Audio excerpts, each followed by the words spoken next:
सिंधुदुर्ग जिल्ह्यासह इतर जिल्ह्यातील ताज्या घडामोडी पाहण्यासाठी सिंधुदुर्ग 24 तासला सबस्क्राईब करा आणि बेल आयकॉनवर क्लिक करा। सिंधुदुर्ग 24 तास सदैव तुमच्या सोबत। पुढील बातमी पाहणार आहोत विस्ताराने। आशिया मठ येथील श्री दत्त क्षेत्र 567 वर्षांच्या पुरातन दत्त मंदिरात 25 जानेवारी ते 2 फेब्रुवारी या कालावधीत सकल जन कल्याणार्थ अतिरुद्र स्वाहाकार महाअनुष्ठानाचे आयोजन करण्यात आले आहे।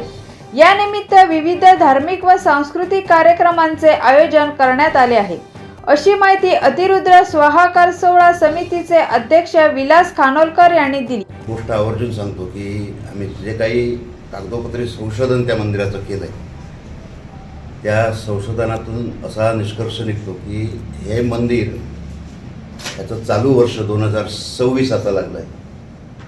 हे 567वं वर्ष आहे स्थापनेचं। इतकं पुरातन मंदिर कणकवलीपासून एक अर्धा किलोमीटरवर असणाऱ्या आशियासारख्या छोट्याशा गावामध्ये आहे। या मंदिराचा जीर्णोद्धार 2016 साली झाला। 23 फेब्रुवारी 2016 रोजी त्याचं कलशारोहण झालं। मोठा दिमागात त्यावेळी 5 दिवसाचा कार्यक्रम झाला होता आणि म्हणजे वर्धापन दिन प्रतिवर्षी होतो, परंतु 5व्या वर्षी होणारा वर्धापन दिन थोडासा मोठ्या स्वरूपाचा करावा असं आमचं सगळं मंडळाचं नियोजन होतं। परंतु 16 नंतर 5व्या वर्षी कोरोनासारखं एक वैश्विक संकट संपूर्ण भारतभर आलं, त्याचप्रमाणे ते आशियातही होतं। त्यामुळे 5व्या वर्षीचा असा काही मोठा कार्यक्रम करणं शक्य झालं नाही। त्यामुळे आता 10व्या वर्षी हा कार्यक्रम जो आम्ही आयोजित केलेला आहे, त्याच्या पाठीमागे उद्देश असा आहे की आम्ही गेली 4 वर्ष प्रतिवर्षी वर्धापन दिनाला रुद्रस्वाहाकार करतच असतो आणि त्या 5व्या वर्षाची सांगता करत असताना हा अतिरुद्र स्वाहाकार अशा प्रकारचा एक महायज्ञ या ठिकाणी होतोय। त्या अनुष्ठानाच्या अनुषंगाने विचार केला तर सर्वप्रथम एक गोष्ट अधोरेखित करतो अशी की या संपूर्ण 9 दिवसाच्या सोहळ्याचा जे अर्थकारण जे आहे, विनियोग मूल्य जे आहे, ते सर्वसाधारण 1.25 कोटी एवढं आहे। 1,25,00,000 एवढं आहे। त्या कार्यक्रमाला होणाऱ्या ब्राह्मणांची ब्राह्मण दक्षिणा असेल, त्या निमित्ताने होणारे सांस्कृतिक कार्यक्रम असतील, त्या निमित्ताने होणाऱ्या 9 दिवसाच्या समाराधना असतील, काही साऊंड सिस्टीम म्हणा, परिसर सुशोभीकरण म्हणा, या सगळ्याचा जर सारासार विचार केला तर 1,25,00,000 रुपये एवढं त्याचं विनियोग मूल्य होतं आहे। आणि मला वाटतं माझ्या माहितीप्रमाणे, आता सरपंचांनी म्हटल्याप्रमाणे, अशा प्रकारचा कार्यक्रम सिंधुदुर्ग जिल्ह्यामध्ये प्रथमच होतो आहे। म्हणजे कुठेतरी काही विधी वगैरे झालाही असेल छोट्या मोठ्या प्रमाणामध्ये याच नावाचा, परंतु लोकांपर्यंत पोचणं आणि अशा पद्धतीनं काही सर्वार्थाने तो परिपूर्ण कार्यक्रम, अशा प्रकारचा कार्यक्रम आशिया गावामध्ये पहिल्यांदाच होतो आहे। आणि हा कार्यक्रम करत असताना आमच्या आर्चेच्या कार्यक्रमामध्ये एक जबाबदार जे ब्राह्मण मंडळी होती, त्याच्यापैकी आपल्या सिंधुदुर्ग जिल्ह्यातलं एक मोठं नाव दत्तात्रय मुरवणे आणि प्रसाद देवस्थळी या माणसांचा जरा जास्त पुढाकार आहे। त्यांच्या माध्यमातून गोव्यामधल्या एक संदीप टेंगशे नावाच्या एक ब्राह्मणांपर्यंत आम्ही पोहोचलो। आणि असं ते घडत घडत आपल्या ज्या भारत देशातल्या शंकराचार्यांची 4 पीठं आहेत, त्या 4 पीठापैकी जे दक्षिण पीठ आहे शृंगेरी मठाचं, त्या शृंगेरी मठातल्या शंकराचार्यांपर्यंत आम्ही पोचण्याचा प्रयत्न केला। आमचा हा मानस आम्ही त्यांच्याकडे व्यक्त केला की अशा प्रकारचा एक मोठा कार्यक्रम आम्ही दत्त मंदिरात करू इच्छितो। तर आमचं काही अर्थकारण एवढं नाही, गावही आमचं छोटंसं आहे, मंदिर छोटंसं आहे, तर आपलं सहकार्य राहावं। आणि हे आम्ही भेट घेतली ती 2 वर्षापूर्वी घेतली होती। त्यामुळे त्या आमच्या 2 वर्षापूर्वी घेतलेल्या भेटीमुळे शंकराचार्यसुद्धा खूप प्रसन्न झाले।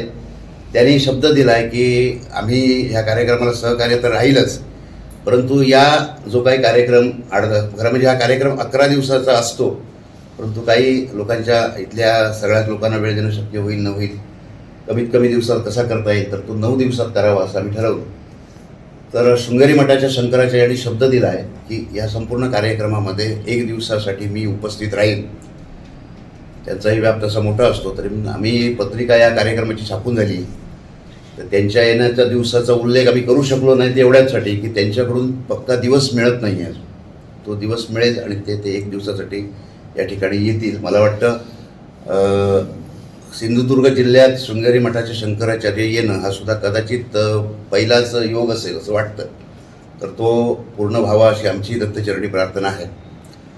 9 दिवस चालणाऱ्या या कार्यक्रमामध्ये 150 ब्राह्मण 9 दिवस या ठिकाणी रुद्र स्वाहाकाराचा जो रुद्र स्तोत्र आहे त्याचं पठण होईल. त्या 9 दिवसामध्ये सुरुवातीचे 7 दिवस पठण होईल आणि शेवटचे 2 दिवस त्याच्या आहुती होतील. सर्वसाधारण आपण अतिरुद्र स्वाहाकार म्हणजे काय असा प्रश्न समाजातून येतोय. तर अगदी थोडक्यात सांगायचं म्हणजे आपण काही घरातल्या पवित्रतेसाठी म्हणा किंवा काही छोट्या मोठ्या अडचणींच्या वेळी जे एकादशणी करतो रुद्राच्या स्तोत्राची, यावेळी ब्राह्मण येतात, गणेश पूजा करतात आणि रुद्रा देवतेची रुद्रदेवतेचे जे स्तोत्र आहे ते 11 वेळा म्हणतात आणि त्या रुद्रदेवतेकडे जी काही अडचण असेल त्याच्यातून मार्ग मिळावा अशा प्रकारची विनंती करतात. तर ही जी एकादशनी होते हीच एकादशनी 11 एकादशण्या केल्या की तो एक लघुरुद्र होतो. असे 11 लघुरुद्र केले की तो एक महारुद्र होतो आणि 11 महारुद्र केले की त्याचा एक अतिरुद्र होतो.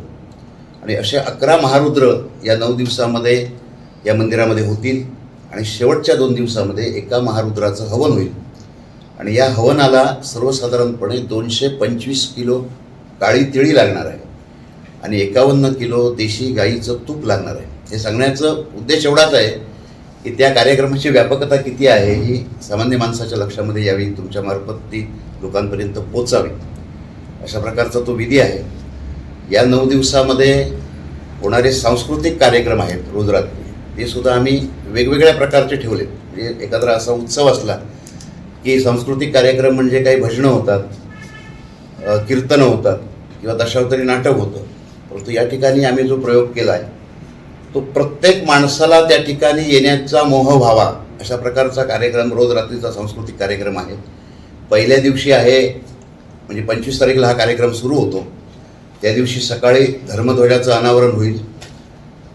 त्या दिवशी रथसप्तमी आहे, त्यामुळे सूर्याची पूजा होईल. विधीचा एक भाग म्हणून त्या ठिकाणी नंदीची पूजा होईल आणि त्यानंतर सकाळी 10 वाजता भालचंद्र आश्रमापासून दत्तक्षेत्र आशिये मठपर्यंत या कार्यक्रमाच्या निमित्ताने शोभायात्रा होईल.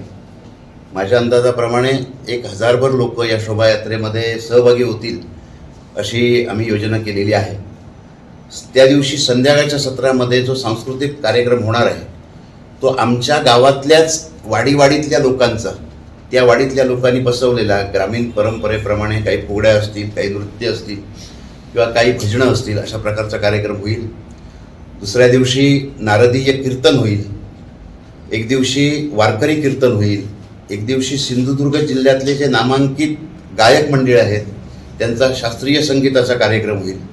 एक दिवशी वारकरी संप्रदायातलं एक मोठं नाव समाधान महाराज शर्मा म्हणून औरंगाबादचे, त्यांचं एक वारकरी कीर्तन एक दिवशी होईल. एक दिवशी जनसामान्य माणसात प्रिय असलेला कोकणची सगळ्यात मोठी लोककला जी आहे तो दशावतार, हा संयुक्त दशावतार म्हणून प्रत्येक कंपनीतल्या त्या कंपनीतला एक उत्तम राजा, उत्तम विलन, उत्तम नारद, उत्तम स्त्री पार्ट अशा लोकांचा अशा प्रकारचा एक संयुक्त दशावतार होईल. आणखी एक दिवशी डबल बारी आहे, सगळ्यांच्या आवडीचा विषय असल्यामुळे एक भजनाचा कार्यक्रम म्हणून तो डबल बारीचा कार्यक्रम होईल.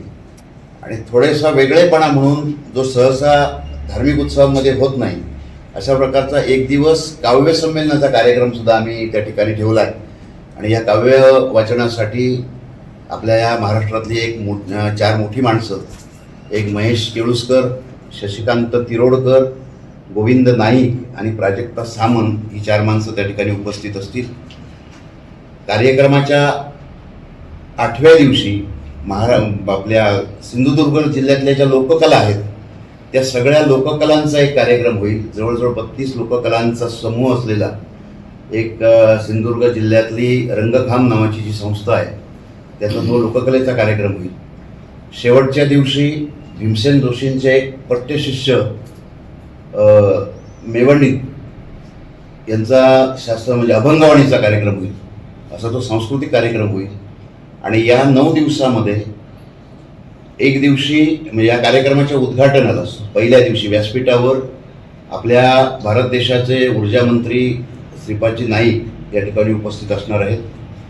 28 तारीखला नियोजनाप्रमाणे आपल्या जिल्ह्याचे पालकमंत्री आणि महाराष्ट्र राज्याचे कॅबिनेट मंत्री नितेशजी राणे त्या ठिकाणी उपस्थित राहणार आहेत. त्याचप्रमाणे या कार्यक्रमासाठी 28 तारीखलाच गोवा राज्याचे मुख्यमंत्री डॉक्टर प्रमोदजी सावंत हे या ठिकाणी उपस्थित राहणार आहेत. या कार्यक्रमाच्या निमित्तानं वेगवेगळ्या काही गोष्टी आम्ही त्या ठिकाणी सादर करतोय. त्याच्यातली एक विशेष गोष्ट म्हणजे हा अतिरुद्र स्वाहाकार आहे. त्या अतिरुद्र स्वाहाकाराच्या निमित्तानं भारत देशामध्ये जी शंकराची मोठी स्थानं आहेत, 12 ज्योतिर्लिंग म्हणून ज्यांचा उल्लेख केला जातो, या 12 ज्योतिर्लिंगांच्या ठिकाणी जाऊन आम्ही त्या मंदिराच्या समोरची एक पोसाभर माती आणि तिथलं 1 लिटरभर पाणी त्या देवतेला जे स्नानासाठी वापरलं जातं ते 1 लिटरभर पाणी असं संपूर्ण 12 ज्योतिर्लिंगाची ही पाणी आणि माती आम्ही संकलित केलेली आहे. त्या 12 ज्योतिर्लिंगांच्या दारातली माती आणि तिथल्या पाण्यांपासून बनवलेली एक शिवपिंडी या ठिकाणी आम्ही स्थापित करणार आहोत. म्हणजे भाद्रपद महिन्यामध्ये गणपतीची जशी प्राणप्रतिष्ठापना होते त्याप्रमाणे कार्यक्रमाच्या पहिल्या दिवशी या शिवपिंडीची प्राणप्रतिष्ठापना होईल आणि इथे येणाऱ्या प्रत्येक माणसाला औषधात्मक 12 ज्योतिर्लिंगाचं दर्शन व्हावं अशी आमची भावना त्यामागे आहे.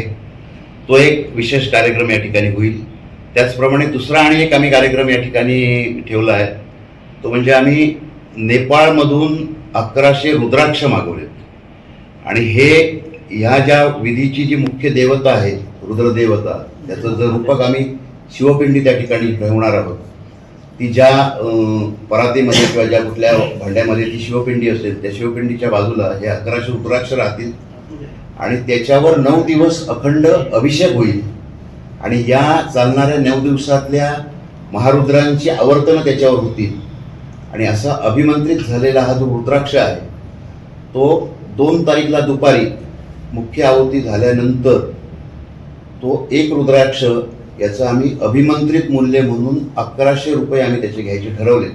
खरं म्हणजे हे 1100 रुपये खूप कमी आहेत असं काही लोकांकडून प्रतिक्रिया येत आहेत, कारण दत्तात्रयांच्या प्रांगणामध्ये अशा 9 दिवस होणारा अभिषेक आणि 12 महारुद्रांचं त्याच्यावर होणारं अभिमंत्रितपण असं हे सिद्धता मूल्य खूपच कमी, सामान्य माणसाला तो घेता यावा असा आमचा त्याच्यामागचा उद्देश आहे.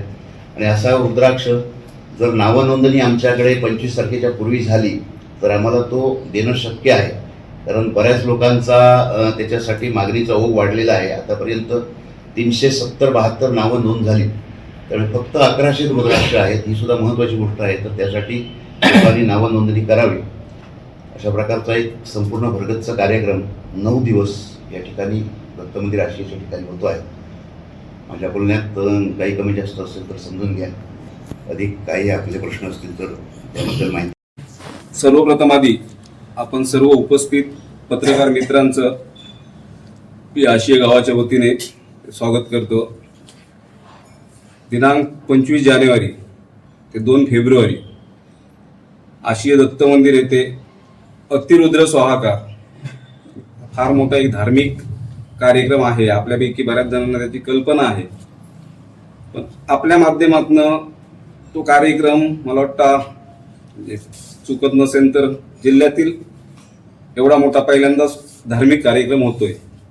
त्यामुळे आपल्या माध्यमातून तो जिल्ह्याच्या कानाकोपऱ्यात पोचावा, त्याचा प्रसार व्हावा, प्रचार व्हावा या उद्देशाने आपण आजची पत्रकार परिषद इथे आयोजित केली आहे. आपण सर्वजण उपस्थित राहिलात. पुन्हा एकदा आपल्या सर्वांचं स्वागत करतो आणि त्या कार्यक्रमाची रूपरेषा कशी असेल, कार्यक्रम कसा असेल याबद्दल सन्माननीय विलास खानोलकर आपल्याशी बोलतील. सिंधुदुर्ग जिल्ह्यासह इतर जिल्ह्यातील ताज्या घडामोडी पाहण्यासाठी सिंधुदुर्ग 24 तासला सबस्क्राईब करा आणि बेल आयकॉनवर क्लिक करा. सिंधुदुर्ग 24 तास सदैव तुमच्या सोबत.